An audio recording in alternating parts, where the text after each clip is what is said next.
Hello student, welcome to Ashish classes. आज हम लोग पढ़ेंगे ब्लैक फास्फोरस के बारे में। तो ब्लैक फास्फोरस को बेसिकली कैसे प्रिपेयर किया जाता है। अगर हम ब्लैक फास्फोरस की बात करते हैं तो ये दो फॉर्म में एग्जिस्ट करता है। एक तो अल्फ़ा ब्लैक फास्फोरस और दूसरा होता है हमारा बीटा ब्लैक फास्फोरस।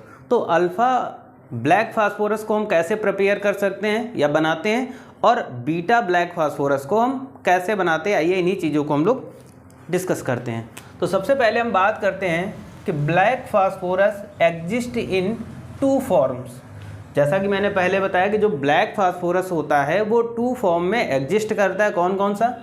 पहला आ जाता है यहाँ पर alpha black phosphorus and the second is beta black phosphorus. तो जो ब्लैक फास्फोरस होता है वो दो फॉर्म में एग्जिस्ट करता है, अल्फ़ा ब्लैक फास्फोरस और बीटा ब्लैक फास्फोरस।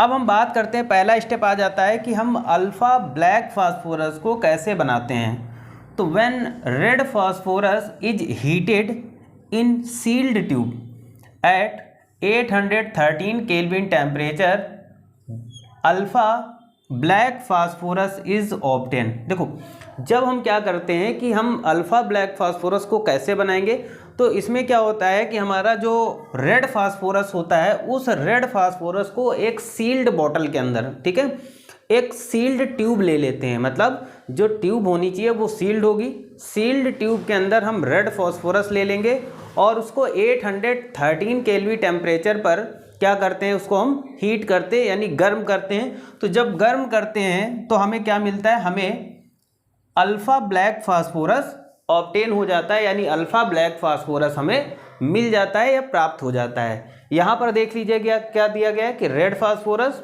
और इसी रेड फास्फोरस को हम क्या करते हैं कि सील्ड ट्यूब के अंदर हम रेड फास्फोरस लेंगे और 813 केल्विन टेम्परेचर पर क्या करेंगे, जब इसको हम हीट करेंगे तो हमें जो प्रोडक्ट मिलेगा वो कौन सा मिलेगा, वो होगा अल्फ़ा ब्लैक फास्फोरस मिलेगा। ठीक है, तो इस तरीके से हम अल्फ़ा ब्लैक फास्फोरस बना सकते हैं। सेकंड पॉइंट आ जाता है हमारा,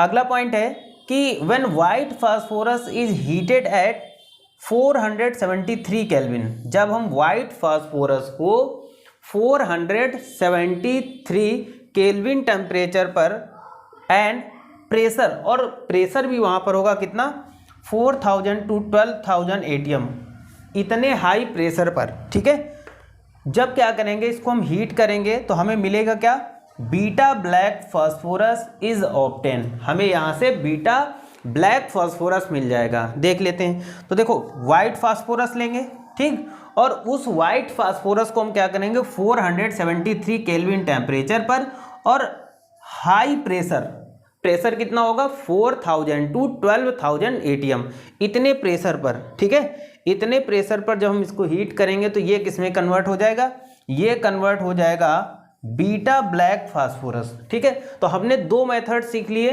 ब्लैक फास्फोरस बनाने का। कौन कौन सा?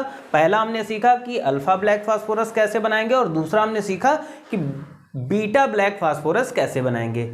आगे हम प्रॉपर्टीज़ की बात करते हैं, यानी ब्लैक फास्फोरस की प्रॉपर्टीज़ क्या होंगी बेसिकली। तो पहली प्रॉपर्टी आती है कि it has a black metallic lustre. ये क्या होता है, ये ब्लैक मेटेलिक लस्टर होता है। ओके, सेकंड पॉइंट आ जाता है कि it's melting point is 587 degree Celsius, यानी ब्लैक फास्फोरस का जो मेल्टिंग पॉइंट होता है वो कितना होता है, 587 डिग्री सेल्सियस होता है। ओके, नेक्स्ट पॉइंट आ जाता है कि इट इज़ हाईली स्टेबल। ये जो ब्लैक फास्फोरस होता है बहुत ही ज़्यादा हाईली स्टेबल होता है। ठीक है, एंड केमिकली इनर्ट, जबकि हम केमिकली बात कर लेते हैं तो ये इनर्ट होता है। ठीक है, it does not burn even at 400 degree Celsius.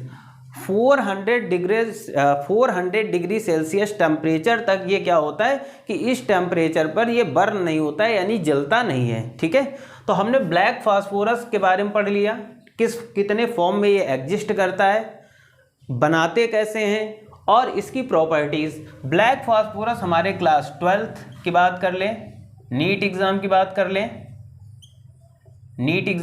कर लें, या हम जेई की बात कर लें, ठीक है, इन सभी एग्ज़ाम के लिए ब्लैक फास्फोरस हमारा बहुत ही ज़्यादा इंपॉर्टेंट है।